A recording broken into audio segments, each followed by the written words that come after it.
आपको किसी भी सेट को यूनिवर्सल सेट से माइनस कर देंगे तो वो कॉम्प्लीमेंट हो जाता है उसका।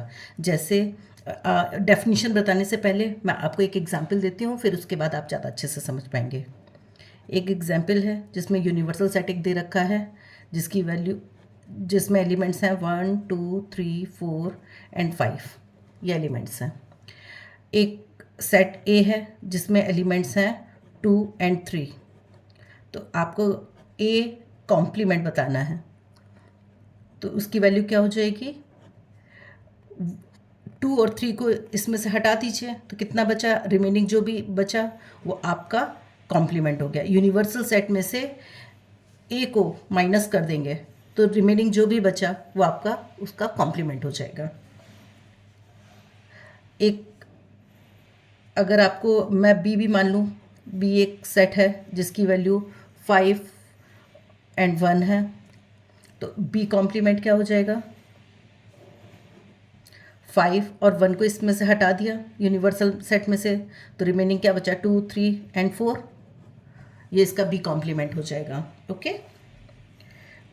अगर आपसे ए यूनियन बी का कॉम्प्लीमेंट पूछा गया तो आप क्या करेंगे, यूनिवर्सल सेट में से ए यूनियन बी को माइनस कर देंगे तो आपका ये हो जाएगा ए यूनियन बी का कॉम्प्लीमेंट।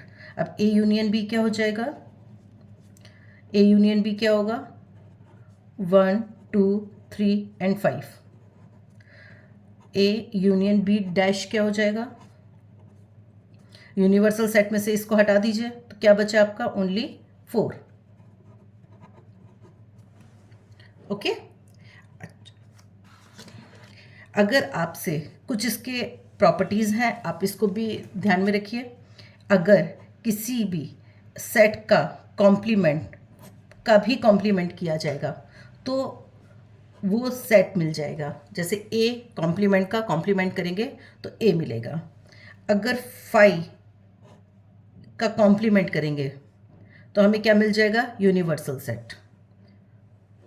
अगर ए का यूनियन ए कॉम्प्लीमेंट के साथ करेंगे तो हमें क्या मिलेगा, union, sorry universal set you.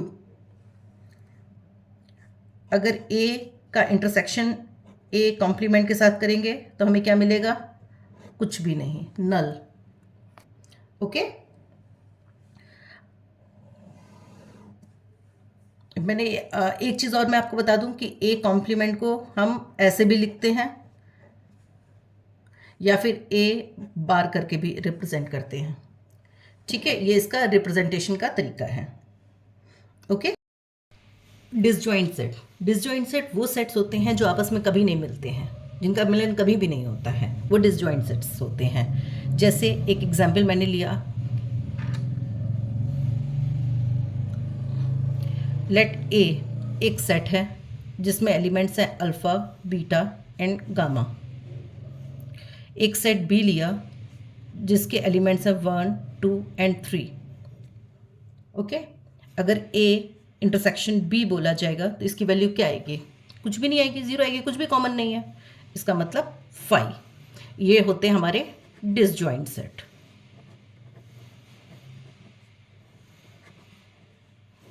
ये आपस में कभी भी नहीं मिलते हैं। ओके। डी मॉर्गन्स लॉ जो है आप चैप्टर का सबसे इंपॉर्टेंट टॉपिक है। सबसे पहले मैं आपको कॉम्प्लीमेंट वाले रूल्स बताऊंगी, फिर आपको यूनियन एंड इंटरसेक्शन वाले बताऊंगी। तो ए यूनियन बी का कॉम्प्लीमेंट क्या हो जाएगा, ए कॉम्प्लीमेंट, यूनियन है तो इंटरसेक्शन हो जाएगा B complement. Okay. A intersection B complement क्या हो जाएगा, ए कॉम्प्लीमेंट यूनियन, यहाँ इंटरसेक्शन है, इसका कॉम्प्लीमेंट होकर यूनियन हो जाएगा बी कॉम्प्लीमेंट। ओके। अब इसका हम प्रूफ बताएंगे कि कैसे आप ये होता है। तो let's start, A union B complement को मैंने लिया। Let X belongs to A union B का कॉम्प्लीमेंट। अगर ये एक्स इसको बिलोंग कर रहा है, इसका मतलब एक्स जो है बिलोंग नहीं करेगा ए यूनियन बी को। अगर कॉम्प्लीमेंट को बिलोंग कर रहा है तो यूनियन को तो बिलोंग कर ही नहीं सकता है। मैं आपको एक बताती हूँ क्यों। अगर आपका ये ए यूनियन बी है तो अगर ए एक्स बिलोंग कर रहा है ए यूनियन बी के कॉम्प्लीमेंट को, मतलब इस एरिया को बिलोंग कर रहा है, तो इसको तो बिलोंग नहीं करेगा, इस वाले को, यानी कि X doesn't belong to A union B. अगर ए यूनियन बी को नहीं बिलोंग कर रहा है, यानी कि ये ए को भी नहीं बिलोंग करेगा, बी को भी नहीं बिलोंग करेगा, तो X doesn't belong to A and X does not belong to B. Okay, क्योंकि यूनियन को अगर बिलोंग नहीं कर रहा तो ए और बी को भी नहीं बिलोंग करेगा। अगर ये ए को बिलोंग नहीं कर रहा तो ये किसको बिलोंग करेगा, ये बिलोंग करेगा ए कॉम्प्लीमेंट को, है ना, और एक्स बिलोंग करेगा बी कॉम्प्लीमेंट को। अगर ये ए और बी कॉम्प्लीमेंट को बिलोंग कर रहा है, इसका मतलब एक्स बिलोंग करेगा A complement intersection B complement. ठीक है, अगर ये इसको बिलोंग कर रहा है तो इसका मतलब ये इसके इंटरसेक्शन को बिलोंग कर रहा है। ओके, आपको यही तो बताना था। सिमिलरली अब मैं दूसरा लेती हूं, सेकंड वाले को प्रूव करके बताती हूं। ए इंटरसेक्शन बी का कॉम्प्लीमेंट अगर है तो ए, ये प्रूव करना है, A complement union B complement. मैंने मान लिया लेट एक्स बिलोंग कर रहा है ए इंटरसेक्शन बी को के कॉम्प्लीमेंट को। अगर ये इसके कॉम्प्लीमेंट को बिलोंग कर रहा है तो इसका मतलब ये एक्स जो है बिलोंग नहीं करेगा ए इंटरसेक्शन बी को।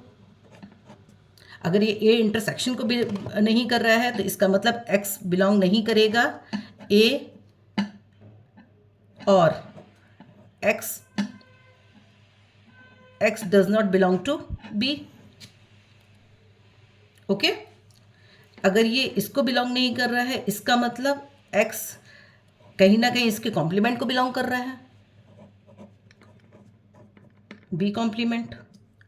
इसका मतलब अगर ये इन दोनों को x belongs to A complement और x belongs to B complement, इसका मतलब x belongs to A union A complement union B complement. Okay, next De Morgan's law है A intersection B union C. ये किसके बराबर होता है, A intersection B union A intersection C. Okay, एक और लॉ है इसका, A union B intersection C. ये होता है ए यूनियन बी, बीच में इंटरसेक्शन का sign, A union C. Okay, अब कुछ और इम्पॉर्टेंट आपको फार्मूला मैं आपको बता देती हूँ। कुछ इम्पॉर्टेंट फार्मूलाज हैं जो आपके आगे क्वेश्चंस में काम आएंगे, जैसे एन ए यूनियन बी क्या होता है, n A plus n B minus n A intersection B. क्यों माइनस किया इसमें, आपको इसका भी रीज़न पता होना चाहिए।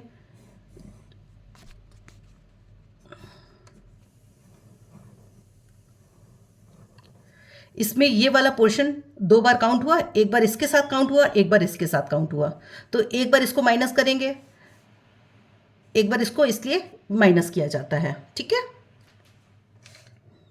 दूसरा फॉर्मूला है n A minus B, n A minus n A intersection B. आप ओनली ए जो मैंने आपको बताया था इससे पहले, n B minus A means only B की बात कर रहे हैं, n B minus n A intersection B.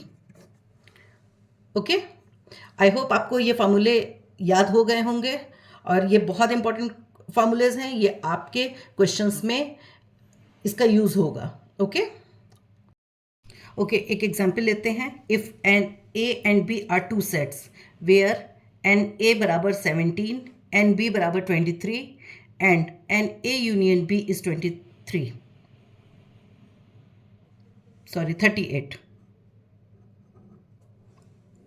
Find n A intersection B, n A minus B and n B minus A, इसकी वैल्यू निकालनी है। ओके, आपने क्या क्या फॉर्मूले पढ़े हुए हैं, एन ए यूनियन बी का पढ़ा है आपने फॉर्मूला, मैंने आपको क्या बताया था, n A plus n B, और एक बार क्या माइनस करेंगे, n A intersection B. Okay, ये आपने पढ़ा था फार्मूला। अब आपको यूनियन पता है, ए की वैल्यू पता है, बी की पता है, तो इसकी वैल्यू निकल आएगी। ए यूनियन बी क्या दे रखा है, 38, एन ए कितना दे रखा है, 17, एन बी कितना है, 23 minus n A intersection B, 0, 40 minus n A intersection B is equal to 38। तो यहाँ इसको इधर ले जाएंगे तो कितना जाए, -2 is equal to minus n A intersection B. तो A intersection n A intersection B कितना हो गया, 2। ओके, अब नेक्स्ट आपसे क्या पूछा गया है, सेकंड वाला, एन ए माइनस बी की वैल्यू निकालनी है। एन ए माइनस बी हमने आपको बताया था क्या होता है, एन ए माइनस इसका इंटरसेक्शन से जो है उसको माइनस कर देंगे, n A intersection B. A intersection B की वैल्यू मैंने निकाल ही ली है, -2। ए की वैल्यू मुझे पता है 17 है, तो कितना आ जाएगा, 15। Okay, next, n B minus A. N B minus A मतलब ओनली बी की बात कर रहे हैं, n B minus n A intersection B. N B means क्या हुआ, एन बी कितना दे रखा है, 23। ए इंटरसेक्शन बी की वैल्यू मैंने निकाली थी 2, कितना हो जाएगा, 21। ओके, आई होप आपको ये क्वेश्चन का आंसर आपको समझ में आ गया होगा। Thank you.